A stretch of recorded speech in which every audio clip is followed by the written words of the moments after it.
木の質感を損なわず自然なツヤを出すワトコオイルは、空気に触れると固まる完成油で木材の表面を固めて保護する塗料です。今回は無垢材のテーブルにワトコオイルを塗ります。こちらの道具を使って DIY します。床が汚れないように養生しておきましょう。木目に沿ってヤスリをかけて表面を滑らかにします。手で撫でながらざらつき感がなくなるまでヤスリをかけて、固く絞った雑巾で木の粉を拭き取っておきましょう。缶を逆さにしてよく振り、容器に移します。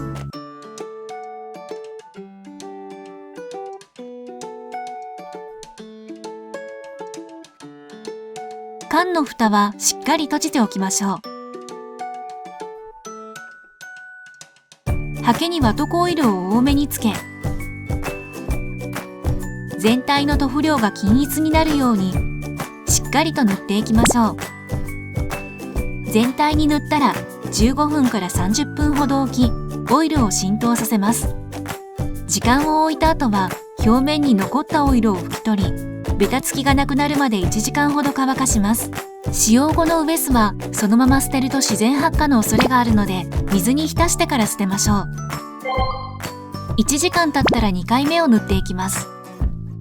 1回目の3分の1から4分の1くらいの量を全体に塗り広げ、オイルがついた状態で木目に沿って耐水ヤスリをかけます。オイルの浸透による表面の毛羽立ちを削り、混ざり合った木の粉とオイルが表面の穴を埋めて滑らかにします。ヤスリがけが終わった表面のオイルをしっかり拭き取ります。このまま1時間ほど乾燥させます。表面に染み出してきたオイルをしっかり拭き取り、24時間以上乾燥させれば完了です。木の種類によっては24時間以上経っても少しずつオイル分が染み出してくることがあります。木の質感を生かすオイル塗装ができました。